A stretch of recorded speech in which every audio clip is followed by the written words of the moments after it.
Paulus Agathon, la bio-comté de l'invité. Et Paulus, avant que vous ne démarriez, j'ai omis de saluer Akissi Delta, cette grande dame. En tout cas, merci beaucoup de nous avoir prêté vos locaux. Alors, Paulus, la bio-théâtrale, c'est maintenant.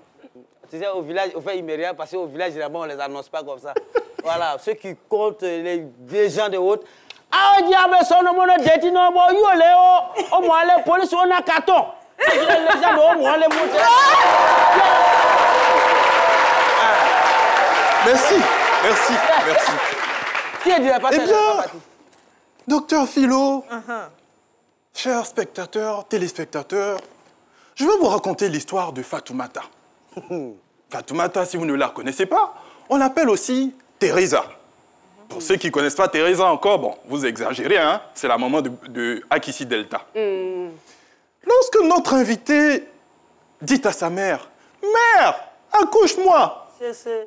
À l'image de Kirikou, elle ne savait certainement pas qu'elle serait d'une famille nombreuse, au sein de laquelle, contrairement à bien d'autres, elle allait bénéficier d'une ambiance propice au partage de relations fortes et durables dans le temps. Docteur Philo, comme Kirikou, quand notre invité avait seulement 16 ans, elle a décidé de prendre les choses en main. La fibre qu'elle ressentait pour le théâtre, elle dit, bon, je vais aller à l'Institut national des arts pour apprendre les arts de la scène et plus spécifiquement le théâtre. L'INA est devenue aujourd'hui l'INSAC. Elle aura donc l'occasion de faire ses armes auprès de Biti Moro, Bienvenue Neba, Léonard Gogué, Sidiki Bakaba, ainsi que celle qu'elle considère comme sa mère spirituelle, Anne Kakou, épouse Diop.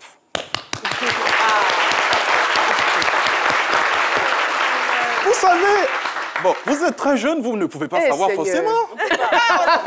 Au temps du président Félix Houphouët-Boigny, on accordait des bourses à des personnes de talent.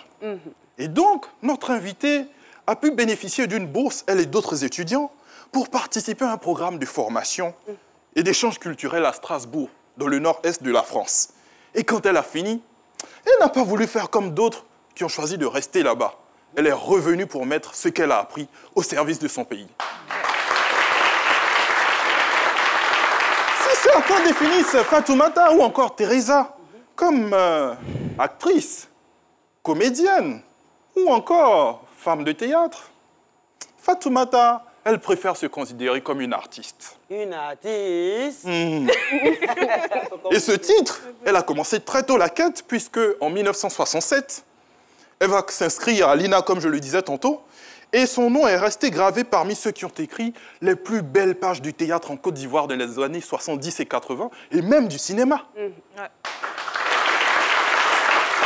Parmi ses réalisations, on peut citer celle avec Nyouambala, Henri Duparc, Yéoko Zoloa, Akissi Delta.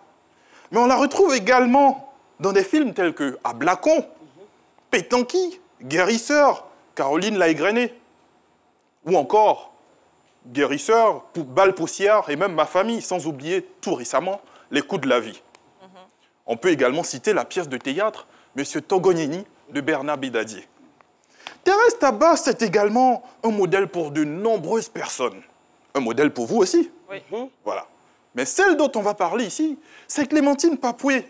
Cette dame qu'il appelle affectueusement Copina. Parce que Thérèse Tabat, elle traverse les générations. Thérèse Tabat, en plus du théâtre et du cinéma, c'est aussi cet amour pour la musique, la salsa. La salsa, c'est d'ailleurs sa gymnastique. Et c'est aussi, nous le disions tout à l'heure, ce genre musical qui lui aura permis de rencontrer son époux, Laba Sossé. S'il faut noter de la détermination et du travail acharné pour arriver là où elle en est aujourd'hui, il ne faudrait toutefois pas manquer de préciser que, pour Thérèse Tabat, ce n'est pas l'argent qui doit guider, mais plutôt les enjeux. Et nous sommes conscients de ses valeurs, et c'est pourquoi nous avons décidé de la recevoir pour la célébrer. Oh!